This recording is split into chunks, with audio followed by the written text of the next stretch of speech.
আলাইকুম। আপনাদের হাতে যদি অল্প কিছু সময় থেকে থাকে আর আপনার বাসা যদি সাভার হয়ে থাকে, আপনি যদি আপনার পরিবেশকে বদল করতে চান অর্থাৎ প্রকৃতির নিঃশ্বাস নিতে চান, তাহলে আসতে পারেন সাভার মিনি চিড়িয়াখানায়। সো এখানে অনেক প্রাকৃতিক নিরিবিলি পরিবেশ। সো এটা হচ্ছে প্রবেশপথে আপনি এগিয়ে গিয়ে বামে আপনি একটা পুকুর দেখতে পাবেন। ও অনেক কিউট একটি ফুল, জানি না ফুলটার নাম কি, বাট পাশে একটা পুকুর আছে। দেন সাইডে বসার বাগান আছে। এখানে অনেক গাছ আছে, গাছের নিচে অনেক ব্রিঞ্চ আছে, ব্রিঞ্চে আপনি বসতে পারেন, এখানে সময় কাটাতে পারেন। সো দেখেন অনেক সুন্দর একটা পরিবেশ, গেলে আপনার অটোমেটিক মন ভালো হয়ে যাবে। এখানে দেখেন অনেক মানুষ বসে আছে। আপনাদের আমি ঘুঘু এবং খরগোশ দেখাবো, মালা ঘুঘু। ওই দেখেন উপরে খাঁচায় যে ঘুঘুটা, ওইটা হচ্ছে মালা ঘুঘু। দেন নিচে হচ্ছে খরগোশ। খরগোশগুলো কাঁচা সবজি, ফলমূল অথবা ঘাস, তরতাজা ঘাস এগুলো খেয়ে থাকে। দেখুন এখানে তরতাজা ঘাস দেওয়ান আছে। সো খরগোশগুলো অনেক সুন্দরভাবে খাচ্ছে। তিতি পাখি, সো দেখেন আপনার তিতি পাখি, অল্প কিছু এখানে তিতি পাখি, তিনটা। পাখিগুলা আমাদের দেশে দেখা যায় না, এই পাখিগুলো বেশিরভাগ দেখা যায়। এখানে দেখুন সাদা ইঁদুর, ওয়াও অনেক সুন্দর সাদা ইঁদুর, কিউট লাগতেছে। ওয়াও, ইঁদুরগুলা কিন্তু বাংলাদেশে দেখা যায় না, এগুলো বাইরের দেশ থেকে হয়তো নিয়ে আসছে। ওটা অনেক সুন্দর লাগতেছে। ওয়াও, এখানে দেখুন একটা পেঁচা, এখানে মাশরুম চাষ করছে। সো দেখেন আপনারা চাইলে এখান থেকে মাশরুম কিনে নিয়ে যেতে পারেন, বাট কর্তৃপক্ষের সঙ্গে কথা বলে ওনারা আপনাকে ব্যবস্থা করে দিবে। সো এখানে অবশ্যই আপনাকে দরদাম করে নিতে হবে। এখানে একটা বাচ্চাদের জন্য গার্ডেন আছে, এখানে বাচ্চাদের নিয়ে আসলে অনেক মজা পাবে। সো এখানে এই মিনি গার্ডেনে আপনারা 20 টাকা টিকিট কেটে আপনারা অনেকগুলো রাইডে চড়তে পারেন।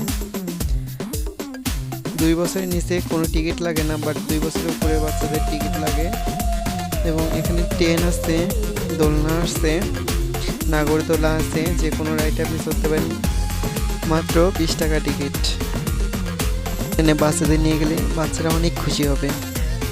সো অল্প দামে সাধ্যের মধ্যে অনেক কিছু, আমার কাছে প্যাকেজটা ভালোই লাগছে।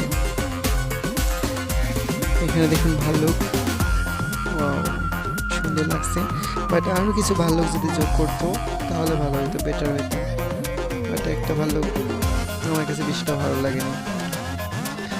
দেন এখানে বানর আছে, অনেকগুলো বানর আছে, বাট আর একটু বানর বেশি হওয়ার প্রয়োজন ছিল, কারণ খাঁচাটা অনেক বড়। সো এই দিকটা আমার বেশি একটা ভালো লাগেনি, বাট বাচ্চারা দেখলে অনেক খুশি হয়, মজা পায়। বাচ্চাদের অনেক প্রিয় বানর।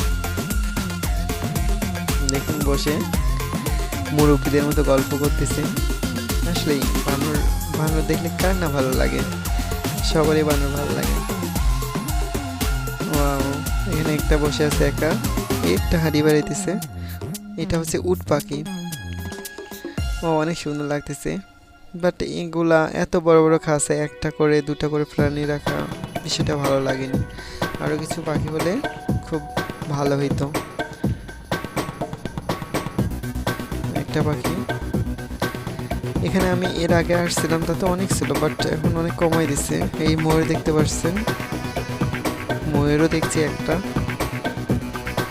এখানে সব কিছু অল্প কিছু, বাট এই জন্যই বুঝি মিনি চিড়িয়াখানার নাম। এখানে কুমির দেখছেন, বাট কুমিরটা আসলে সিমেন্টের তৈরি, মাছগুলো না সহ। ও সাইডে কচ্ছপও আছে, বসে দেখি মাছগুলো, দেখি মাছ। এখানে কালারিং মাছ রাখলে অনেক ভালো হইতো। সো বেশি একটা কচ্ছপ আছে, আমি কচ্ছপটা দেখবো।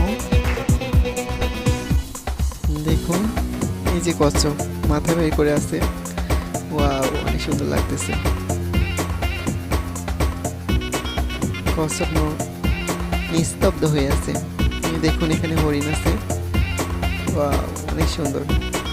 হরিণ কিন্তু ছাগল, ছাগল হরিণ সেম দেখতে প্রায়, বাট এখানকার হরিণগুলো শিং ছোট ছোট, শিং অনেক অনেক হরিণের শিং হয়নি, বাট সুন্দর লাগতেছে। এই এখানে কিছু বড় হরিণ আছে, বাট চিড়িয়াখানার জন্য শিংযুক্ত হরিণ রাখলে অনেক ভালো হতো, দেখে মজা লাগতো, দেন দর্শনার্থীদেরও ভালো লাগতো। এখানে ঘাস খাচ্ছে হরিণেরা।